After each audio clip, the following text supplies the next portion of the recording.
হ্যাঁ, তা ওই যে জানি না আমি কোথা থেকে হঠাৎ করে ফোন একটা চলে এসেছিলো, তাহলে পরিচালনার জন্য সরি ফোনটা চলে এসেছিলো বলে। হ্যাঁ, তাই বললাম এর আগের যে গভর্নমেন্ট, সেই তো সরকার আমাদেরকে, রাজ্য সরকার মানে মমতা দিদির যে আমাদের সরকার ছিল, যার উপর ব্লাইন্ড ফেথ ছিল এখানকার ম্যাক্সিমাম লোকের মধ্যে এর আগে, সে তো আমাদেরকে সরকার আমাদেরকে ল্যান্ড ইকুইজিশন, বাংলাদেশের যে বর্ডারটা সিল্ড হবে, যেটা কাঁটা তার যেখানে লাগবে, সেটা তো আমাদেরকে দেয়নি। তা সেটা তখন 2 বছর 3 বছর থেকে আমাদের বিএসএফ ওয়েট করেছে। সবসময় কী বলেছে, এই অভিষেক ব্যানার্জি রাস্তায় গিয়ে কী বলেছে, কি ওটা বাংলাদেশ থেকে লোক আসছে, তা বর্ডার সিকিউরিটি ফোর্সটা কার আন্ডারে থাকে, সেটা আমাদের সেন্ট্রাল গভর্নমেন্টের আন্ডারে থাকে, সেন্ট্রাল গভর্নমেন্টকে ছেড়ে দেওয়া উচিত। হ্যাঁ, আমাদের গৃহমন্ত্রীকে ছেড়ে দেওয়া উচিত। তা এইগুলো কোনো কথা নয়। দেখুন, যদি গভর্নমেন্টের যদি কাজ করার যদি ইচ্ছে থাকে, যে কোনো, শুধু গভর্নমেন্ট নয়, যে কোনো লোকের যদি কাজ করার যদি ইচ্ছে থাকে, তাহলে যে কোনো জায়গায় গিয়ে সে কাজ করতে পারে। হ্যাঁ, তা এখন দেখুন ইমিডিয়েট আমাদের বর্ডার এখন সিল্ড হতে লেগেছে। সবথেকে স্মার্ট বর্ডার আমাদের হচ্ছে ওয়েস্ট বেঙ্গলে। Smart border in the sense, কেউ বাংলাদেশের ওপার থেকে কেউ বুঝতে পারবে না যে আমাদের এখান থেকে বিএসএফ কেউ আমাদের বর্ডারে নজরদারি করে কেউ রেখেছে কি না। হ্যাঁ, ওরা হয়তো হঠাৎ করে আসার চেষ্টা করবে এদিকে, কিন্তু আমাদের বিএসএফ পুরো জানতে পারবে যে ওই দিক থেকে কে আসছে তা। যাই হোক, এগুলো কাজ করার একটা ইচ্ছে থাকা চাই। সেই ইচ্ছেটা এর আগেকার গভর্নমেন্ট যে আমাদের ছিলেন, মমতা দিদির গভর্নমেন্ট, তার তো একটা ইচ্ছে ছিল, বাস কোথা থেকে আমরা টাকা তুলি। হ্যাঁ, কোথা থেকে আমরা বালির দাম 6,000 টাকা 8,000 টাকা কোথা থেকে বাড়াই, লাখ লাখ টাকা কোথায় বাড়াই, 15 টাকা কোথায় বাড়াই, এটাই ছিল। হ্যাঁ, 6,000 টাকা এর জন্য বললাম কেন, গ্রামের লোকে 6,000 টাকা করে ট্রাক্টর, 8,000 টাকা করে ট্রাক্টর বালি কিনতেন। হ্যাঁ, সেটা কখনোই আপনি নিজে ভাবুন, বালি আমাদের নিজের দেশে রেডি হচ্ছে, নিজে আমাদের নদী গঙ্গার মধ্যে বালি আসছে, সেই বালিটাকে 6,000 টাকা 7,000 টাকা ট্র্যাক্টর দিয়ে কিনতেন তারা, কি তার চোখের জল পড়তো তার চোখ থেকে, আমি নিজের চোখে গিয়ে দেখেছি। হ্যাঁ, আর এখানে ওই টাকাটার মধ্যে আপনার 80% টাকা, মানে হয়তো সেই বালিটা থাকতো হয়তো 1,000 টাকা, কিন্তু 5,000 টাকা সেটা ভাইপোর কাছে পৌঁছে যেত, ভাইপো ইন দ্য সেন্স অভিষেক ব্যানার্জির কাছে পৌঁছে যেত। উনি সেই টাকাটা নিয়ে কখনো দুবাই যেতেন, কখনো লন্ডন যেতেন, এনজয় করতেন। যাক, এগুলো একটা আলাদা জিনিস গেল। উনি যে পাপ করেছেন, সেই পাপের ফল তো ওনাকে পেতেই হবে। কিন্তু আজকে আমার হঠাৎ করে একটা জিনিস, রাস্তায় যেতে যেতে আমি গাড়ি নিয়ে যখন যাচ্ছিলাম, আমার একটা জিনিস হঠাৎ করে সাজেশন আমার মনে এলো, দুটো জিনিস।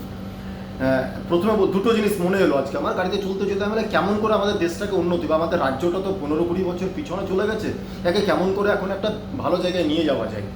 তা আজকে যখন যাচ্ছিলাম আমি রাস্তায়, তখন দেখতে পাচ্ছিলাম ম্যাক্সিমাম যে 4 হুইলার, যেগুলো 4 চাকা আমাদের সব নিয়ে যাচ্ছে, তার মধ্যে সব একাই যাচ্ছে। হ্যাঁ, একাই যাচ্ছে, বা খুব বেশি হলে পরে দুজন, একজন ড্রাইভার সিটে বসে আছেন আর একজন তার ড্রাইভারের সিটে বসে আছেন, এই দুজন আছেন। তা আমি ভাবলাম, এই যে আমাদের যে সেন্ট্রাল গভর্নমেন্ট, আমাদের যে প্রাইম মিনিস্টার জি মোদিজি যে আমাদের বলেছেন, কি আমাদের, উনিও শুধু বলেছেন না, ইভেন উনিও যে এতগুলো আমাদের সবাই আজকে, ইভেন কি বলবো আপনাকে, চিফ মিনিস্টার, প্রাইম মিনিস্টার, সবাই এখন কিন্তু আমাদের জানে, প্রত্যেকটা জায়গায় জানছে যে আমাদের ওয়ার্ল্ডের মধ্যে একটা ক্রাইসিস চলছে, এলপিজি পেট্রোল নিয়ে ভীষণ ক্রাইসিস চলছে। তার জন্য প্রত্যেকেই কিন্তু নিজের যেটা ডেলি লাইফ আগের যে শিডিউল ছিল, সেই শিডিউল থেকে এখন কিন্তু অনেক তারা কম্প্রোমাইজ করে সে একটা বা দুটো গাড়িতে চলে এসছে। ইভেন আমাদের প্রাইম মিনিস্টার পর্যন্ত, যে মোটামুটি 15টা 20টা গাড়ি নিয়ে চলতেন, সে এখন মাত্র দুটো নিয়ে চলে এসছে। সে দুটো ওনাকে আনতেই হবে। সব থেকে বেটার কি, হ্যাঁ, ওনার আত্মরক্ষাটাও আমাদের জন্য সব থেকে ইম্পর্টেন্ট, যাতে উনি ওনার উপর কেউ ক্ষতি না করতে পারে। হ্যাঁ, তা আমি এটা ভাবলাম কি, আজকে যে আমরা নর্মাল আমাদের মতন লোক, যে একটা গাড়ি নিয়ে আমরা অফিস চলে যাচ্ছে, বা একটা গাড়ি নিয়ে কোথাও যাচ্ছি, তা আমার মনে হয় কি, এইটা যে আমাদের মোদিজি যে বলেছিলেন কি, গাড়ি কম ইউজ করার জন্য, সোনা কম কেনার জন্য, হ্যাঁ, পেট্রোলের দাম বাড়ছে, তাই ভাবছি এখন আমাদের সেন্ট্রাল গভর্নমেন্টকে একটা রুলস করা উচিত কি, কোনো লোক আমাদের যখনই আমরা 4 হুইলার নিয়ে বেরোই, তখন অ্যাটলিস্ট যেন ওর মধ্যে যেন 3টে লোক যেন থাকে। 3টে লোক ছাড়া, যদি 3টে লোক যদি না থাকে, তাহলে ইয়া তো আপনি বাইক ইউজ করুন, আদারওয়াইজ আপনি অটো ইউজ করুন, বা গভর্নমেন্ট বাস বা প্রাইভেট বাস এগুলো ইউজ করুন। তাহলে আমার মনে হয় কি, এটাতে যারা মেবি হতে পারে ওনার অনেক লোকের কাছে হয়তো সে ভালো পজিশনে আছে, তার কাছে অনেক টাকা আছে, অনেক পয়সা আছে, তারা হয়তো প্রত্যেকদিন তাদের অভ্যাসকে, আমি এসি চালিয়ে আরামসে গাড়িতে একা একা অফিস যাবো। কিন্তু যখন দেশ যখন ক্রাইসিসের মধ্যে থাকে, যখন দেশের উপর যখন কথা হয়, রাজ্যের উপর যখন কথা হয়, তখন প্রত্যেককে একটা না একটা জিনিস নিয়ে কম্প্রোমাইজ করতে হবে। তাহলে আমরা প্রত্যেকেই যখন এখন গাড়ি ইউজ করি, তাহলে গাড়ি, এটা একটা গভর্নমেন্টকে রুলস করা উচিত যে গাড়ি যারা বা ইউজ করছে, আমরা রাস্তায় যেমন হেলমেট চেক করছি, সিট বেল্ট চেক করছি, তেমনি কোনো প্রাইভেট গাড়ির মধ্যে যদি তিনজনের কম যদি থাকে, তাহলে সেই গাড়িটা কেন চলছে, কিসের জন্য চলছে, তার উপর একটা কোয়েরি করা উচিত। সে যদি নর্মাল একটা এনজয়মেন্ট বা অন্য কিছুর জন্য যদি চলছে, তাহলে তার উপর সেটা ফাইন বা অন্য কিছু একটা, যাই হোক, সেটা যাতে কম হয়, সেটা যাতে ওই জিনিসটা যাতে আমাদের কম হয়, যাতে আমাদের গাড়িগুলো কম রাস্তায় বেরোয়, তাহলে এটা একটা উপায় হচ্ছে। আর একটা জিনিস আমি আজকে ভাবলাম, যেটা সেকেন্ড জিনিস, যেটা আমাদের 3,000 টাকা করে আমাদের প্রত্যেক সবাইকে পৌঁছাবে।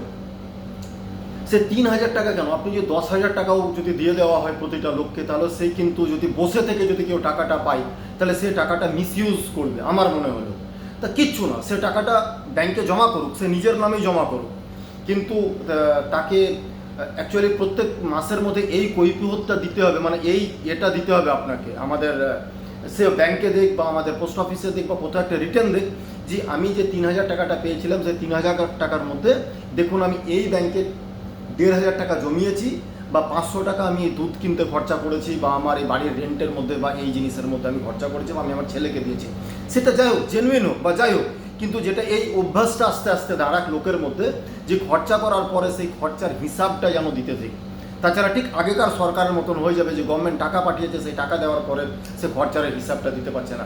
এই জিনিসটা হলে পরে কিন্তু ঠিক আগেকার যেমন আমাদের সরকার ছিল, তেমনি আমাদের পশ্চিমবঙ্গের লোকও সেরকম হয়ে যাবে, কি আর 3,000 টাকা তো পাচ্ছি, এ তো আমার হিসাব দেওয়ার কোনো দরকার নেই। কিন্তু আমি বলতে চাইছি আমাদের সেন্ট্রাল গভর্নমেন্টকে, যে এইটা যদি করে, আমার মনে হয় এটা জাস্ট আমি আমার বক্তব্য রাখলাম প্রত্যেকের কাছে।